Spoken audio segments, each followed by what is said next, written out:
Hi, Fred. Welcome to Lead Time Chats. Hello, Jean. Hi, thank you for having me. Yeah, of course.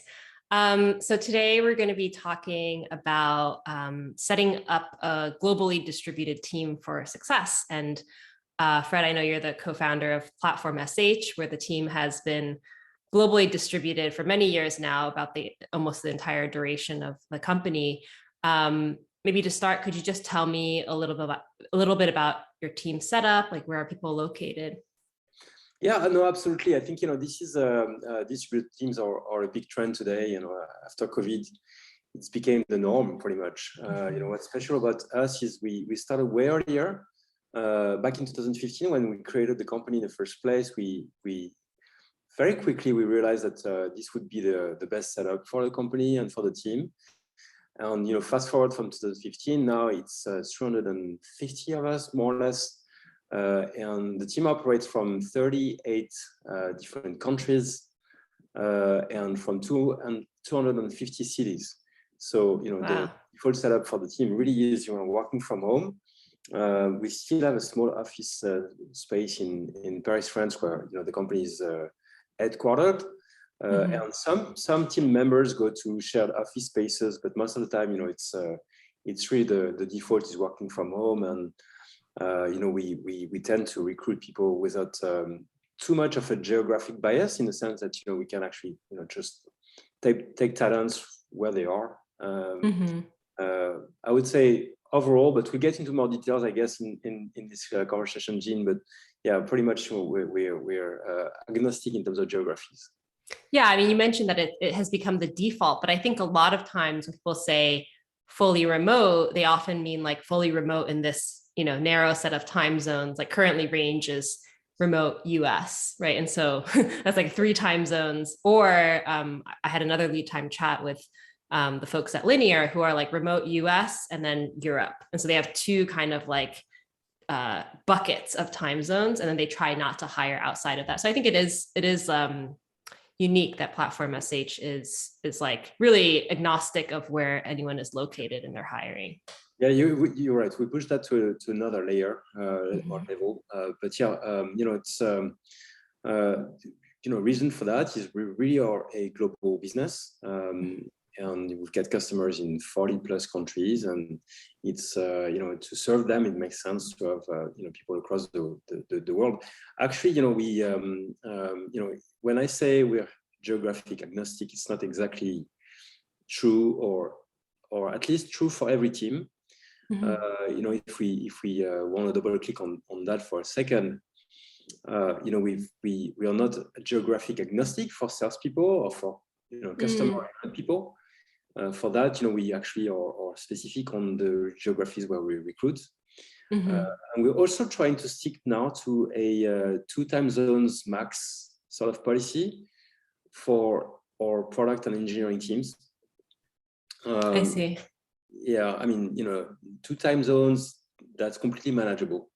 It requires discipline, it requires specific setup, but 3 time zones is completely unmanageable. And you burn people, and so this is really, really difficult when you have three time zones to manage and course to actually do with people from so which means basically early in the morning and late at night. This doesn't work long term. So we're trying to stay away from that. While one of the reasons why we actually are interested in 3 time zones today is we've got so I need to tell you a little bit of what we do so it makes more sense. So what Platform.sh does is we're a platform for developers. We help them build and run and scale their digital applications, or websites, web apps in general, whether customer facing or not. And we help them do that for we're quite technology agnostic. It can be CMSs like things like Drupal or WordPress that you can run on Platform.sh, or also more bespoke, and we also support Python and Node, and so more that sort of languages as well. And we have customers, as I said, across the globe, but we do everything around really managing the cloud infrastructure for them. Our promise to them is 0 time managing the infrastructure. So basically, in other way, you don't need DevOps if you're using Platform.sh, because everything DevOps do is automated on the platform, from the first lines of code to your application is out there, it's scaling, it's growing fast. And so part of what we do is we run production for our customers, right? We have their production sites, right? And so that requires to be managing customers and being super reactive.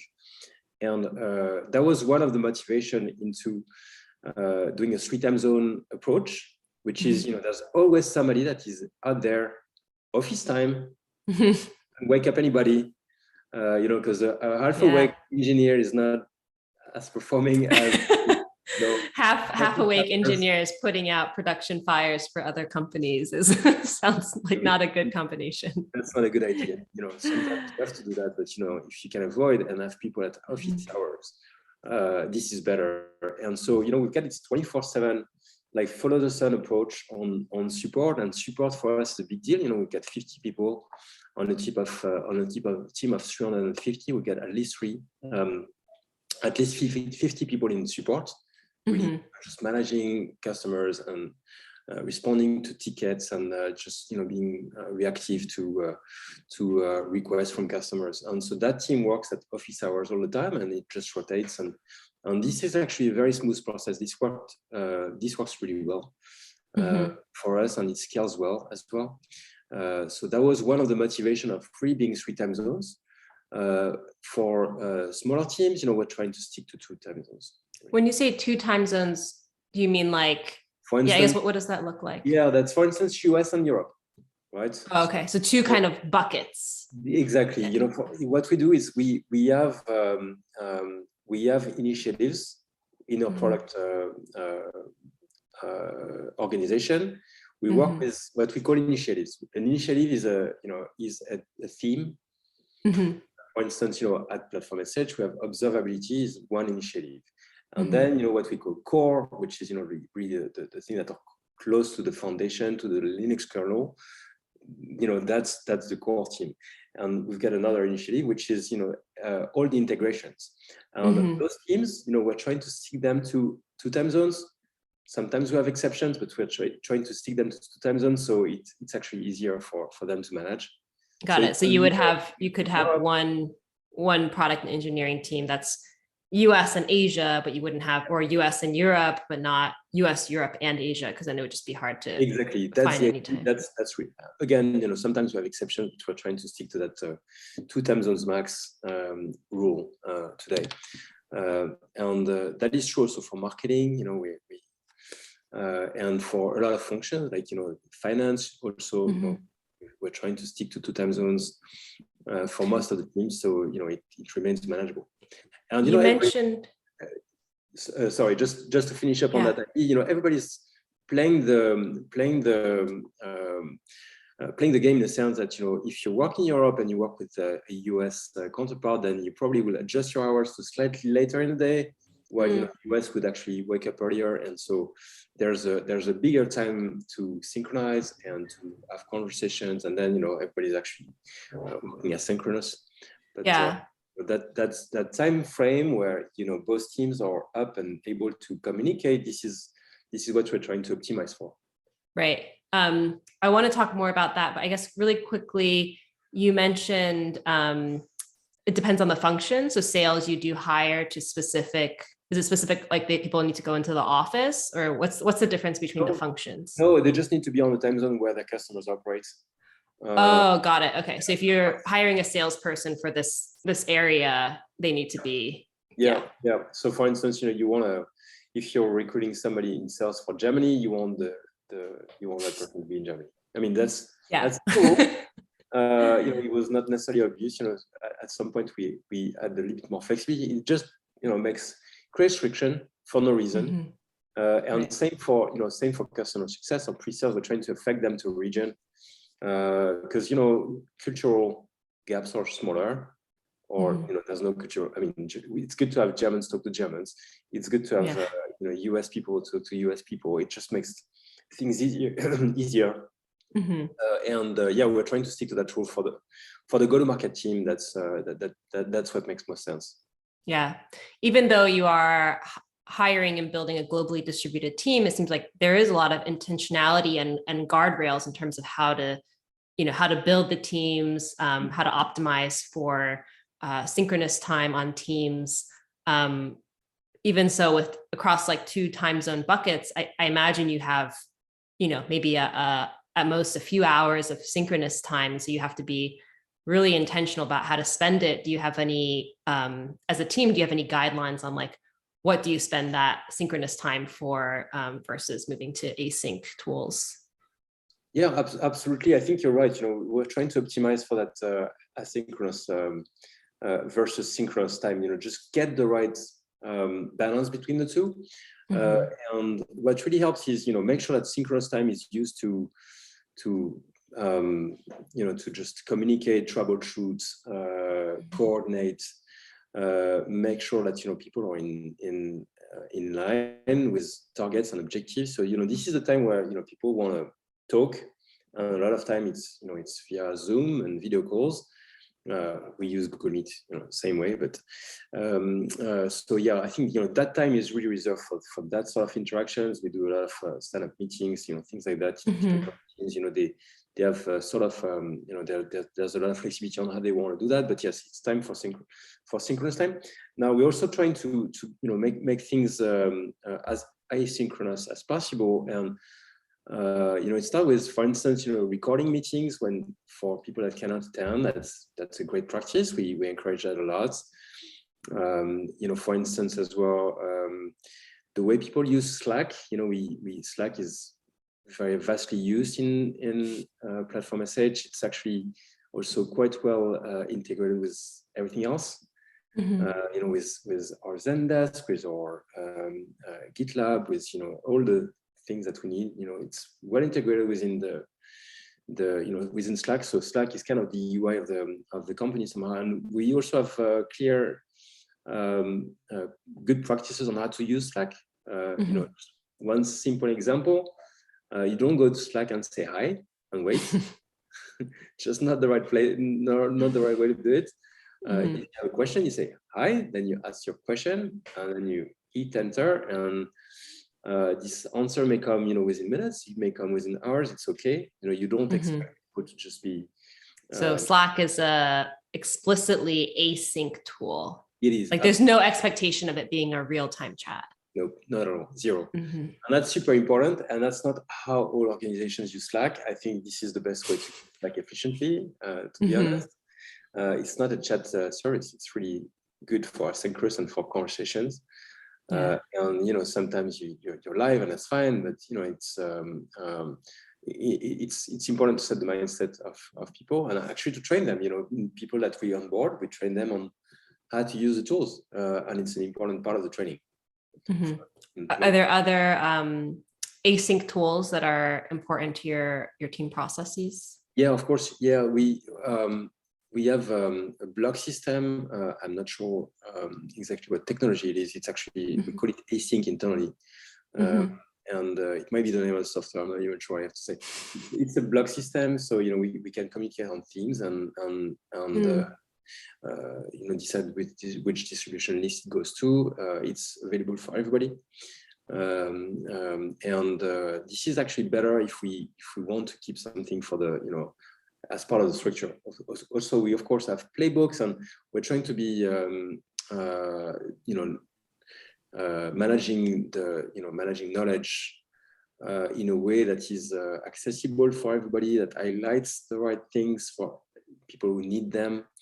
And it's also part of the onboarding to explain to people what they've got access to, what is their go-to place for whatever question they may have. And so we try and be elaborate on that. One of the big things of being a distributed company is you absolutely have to have the written skills in place, because you're going to write a lot, right? So oral communication doesn't fly at all, and so everything has to be written somewhere, and that somewhere needs to be accessible, available, and well understood and well known by the rest of the team. So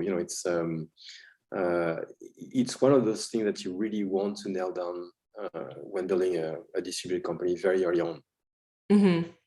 I think one of the things that people have been struggling with the last few years, it seems like as people switched to remote, at the beginning of the pandemic, by now people have kind of figured out roughly, I mean, at different degrees of success, I'd say, but like how to like their team processes, like the internal team processes, say like, 12 people or something, how to work together as a team.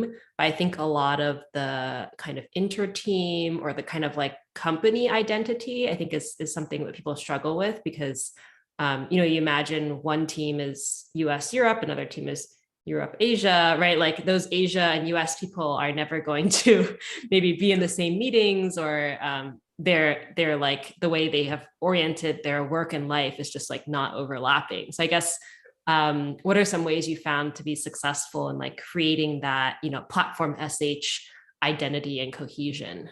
Yeah, I think it's very hard to create without having physical interactions. So team meetings are really, really a necessary complement to anything you can do online. And there's a ton you can do online. There's, you can build a relationship online, you can create trust, you can just work really nicely and efficiently with other people online. But I think, physical meetups are really necessary from time to time. Just also because, some team members can feel very, very lonely sometimes. You don't get to the office, you don't get the social excitement. And some love it, some more introvert people would absolutely trade nothing against, being able to work from home and be really focused. And this has a lot of pros, but, but it's not the case for everybody. And so you want to find the right balance as well on how frequently you meet as a team. And, we're doing that. We've planned on our budget, every manager has the ability to actually gather his or her team at least 2 times a year. Plus, we've got a all hands with all employees that we want to actually resume, because we used to do that before the pandemic, and the pandemic, just broke everything. But after the pandemic, we are going to go back to that 1 week where we gather the entire team. We also do sales kickoff twice a year. I mean, we're trying to get the teams together. We also go to a lot of events. We do a lot of tech events. And when we do that, we try and gather a team around those events. So, we get opportunities to actually see each other. So, it's interesting because it's a pretty important, T&E budget for us is, the travel and expense budgets for us, pretty high. And sometimes, it's, people think, okay, great, I'm going to do a remote company. I'll save a lot of money on buildings and offices. And in fact, yes, you do. Well, flights are very expensive right now. It's crazy. It's crazy. Yeah. And it's expensive. It's and you want to make sure that you can actually do that in a reasonable, responsible manner as well, because flights are just crazy for carbon footprint and stuff like that. So we're trying to recognize on that too. It's not, it can't be open bar, right? So we have to be smart and creative on how to do that properly, responsibly, which is no small task, no easy task. Yeah. So it seems like at scale, each employee is looking, I mean, say like an IC on a team is probably looking at three work trips a year. And I imagine like pretty much directors or people who are kind of having to do with a few teams, maybe traveling much more often. 4 or 5 times, maybe 4 or 5 times. Yeah. I don't think many people do travel more than 4 or 5 times a year. Maybe a couple of people in sales or SVP sales definitely does. Because that includes meeting big customers, and that includes going to special events, and so there's no way around. I mean, that's the cost of running a company. But that's actually limited to just a few individuals, I would say. Yeah, that seems to be, so at the beginning or a few years ago, maybe a year or so ago, I had a chat with Bo Liebens from Automatic, who's they've also been, very globally distributed for a while. And it's very similar, like, annual all hands meetup and then team meetups. And like, it seems like this is just kind of for all the teams that have been globally distributed for years now, this is just the best practice that people have landed on. And to be completely bold and transparent, if we don't do that, we'll see attrition go up. And people are less engaged. I think the benefit we're seeing in getting people together is this is more real. I mean, just this is more human. This plays into the how you perceive the company, the soul of the company, and without that, people see there's less engagement, quite frankly. And so if you're trying, and sometimes you have to do that, but if you're trying to put an ROI on that, the best way to look at it is how much can you decrease attrition and increase engagement through those meetings. And so and I can tell you this, it's really significant.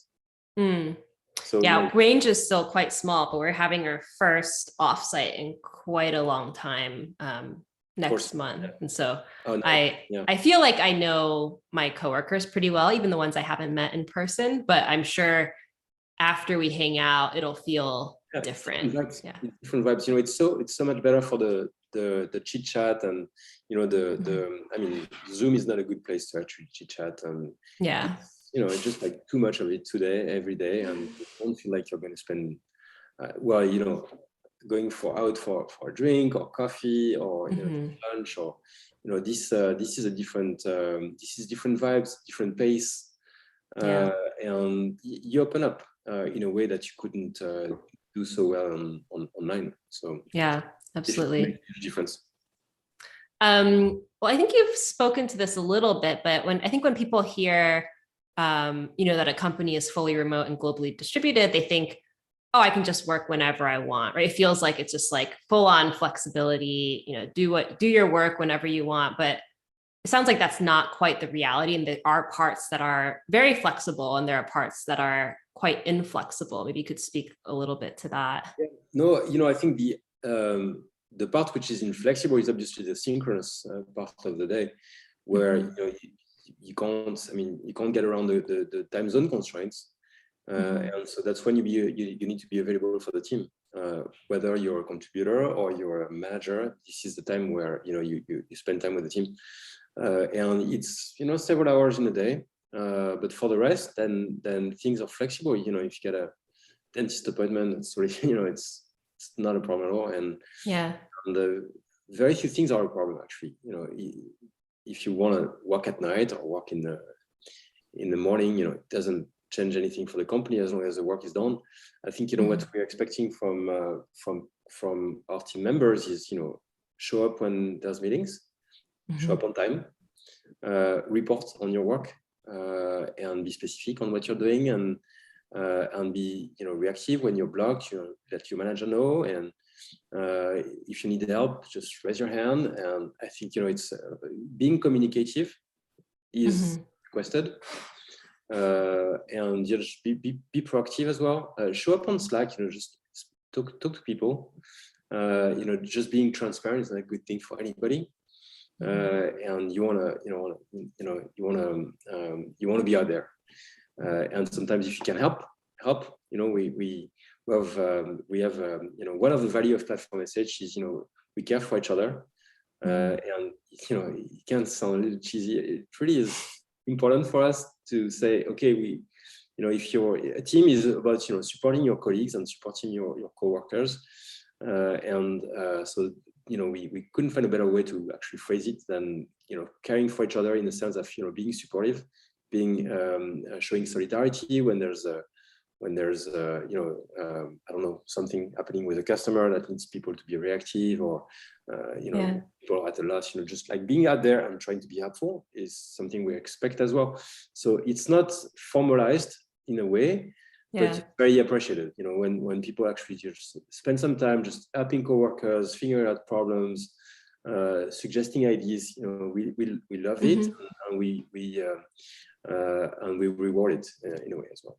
Yeah, I think it's you mentioned it could sound cheesy, but I think it's one of those things that if your whole team was in an office together, you might get that, like, it might just be a little bit more natural if people would help each other. But I think when people are isolated in their homes, right, it becomes a larger, like a steeper, I guess, or a higher barrier to be like to ask for help and to give help. And so just having it be really clear that that is the expectation, I think can help people get over that hump. Totally. Yeah, no, absolutely.